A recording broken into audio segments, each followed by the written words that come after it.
Experience senior living inside Chennai from Elements starting at rupees 85 lakhs. Call 9790399039. தமிழ்நாட்டு மக்களுக்கு மிகப்பெரிய அளவில் பயன்படக்கூடிய பொது விநியோக திட்டத்தினுடைய நடைமுறையில் புதிய சிக்கல்கள் எழுந்துள்ளன. குறிப்பாக மக்களுக்கு சரியான எடையில் பொருள்கள் கிடைக்க வேண்டும் என்பதற்காக விற்பனை முனைய கருவியையும் எடை தராசையும் ப்ளூடூத் மூலம் இணைக்கப்பட்டுள்ளது. இதை வரவேற்கிறோம். அதன் மூலமாக சரியான எடையில் மக்களுக்கு பொருள் கிடைக்கும். ஆனால் அதே சமயத்தில் நியாய விலை கடைகளுக்கு பொருள்களை வழங்குகிற போது அங்கே உள்ள கணினிக்கும் எடை தராசுக்கும் ப்ளூடூத் மூலம் இணைத்தால்தான் சரியான எடையில் கடைகளுக்கு பொருள்கள் வரும். சரியான எடையில் கடைகளுக்கு பொருள்களை கொடுக்காமல் மக்களுக்கு சரியான எடையில் பொருள்கள் கொடுக்க வேண்டும் என்ற நிர்வாகத்தினுடைய முடிவானது கண்டிக்கத்தக்க ஒரு முடிவாகும்.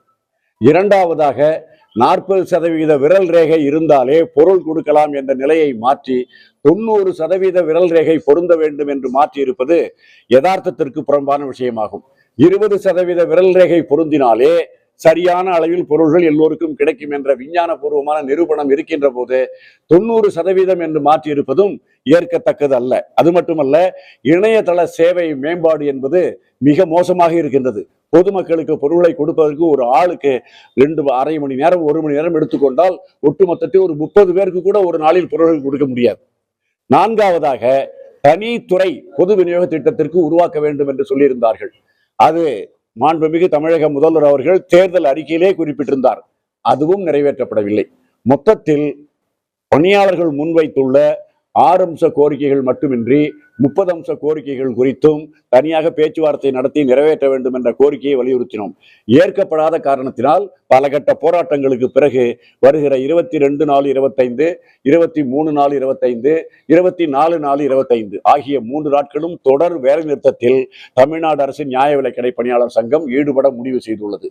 அதன் மூலமாக கோரிக்கைகள் நிறைவேறாவிட்டால் பாதிக்கப்பட்ட பணியாளர்களை எல்லாம் ஒருங்கிணைத்து தமிழ்நாடு அரசு பணியாளர் சங்கத்தின் சார்பில் வருகிற 28/4/2025 அன்று மாநிலம் முழுவதும் பொது விநியோக திட்டத்திற்கென தனித்துறை, பழைய ஓய்வூதிய திட்டம் உள்ளிட்ட 14 அம்ச கோரிக்கைகளை முன்வைத்து மாபெரும் மறியல் போராட்டம் மாநில அளவில் 3 மையங்களில் நடத்த முடிவு செய்துள்ளோம். விழுப்புரம், திருச்சி, மதுரை ஆகிய 3 மையங்களில் 38 மாவட்டங்களைச் சேர்ந்த பணியாளர்கள் மறியல் செய்ய முடிவு செய்துள்ளோம். அந்த மறியல் போராட்டத்தில் பல்லாயிரக்கணக்கான பணியாளர்கள் கலந்து கொள்ள உள்ளார்கள். இவற்றையெல்லாம் கணக்கில் எடுத்துக்கொண்டு தமிழக அரசு எங்களது சங்க நிர்வாகிகளை அழைத்து பேச்சுவார்த்தை நடத்தி கோரிக்கைகளை நிறைவேற்ற முன்வருமாறு கேட்டுக்கொள்கிறோம். கு. பாலசுப்ரமணியன், சிறப்பு தலைவர், தமிழ்நாடு அரசு பணியாளர் சங்கம் மற்றும் தமிழ்நாடு அரசு நியாய விலைக் கடை பணியாளர் சங்கம்.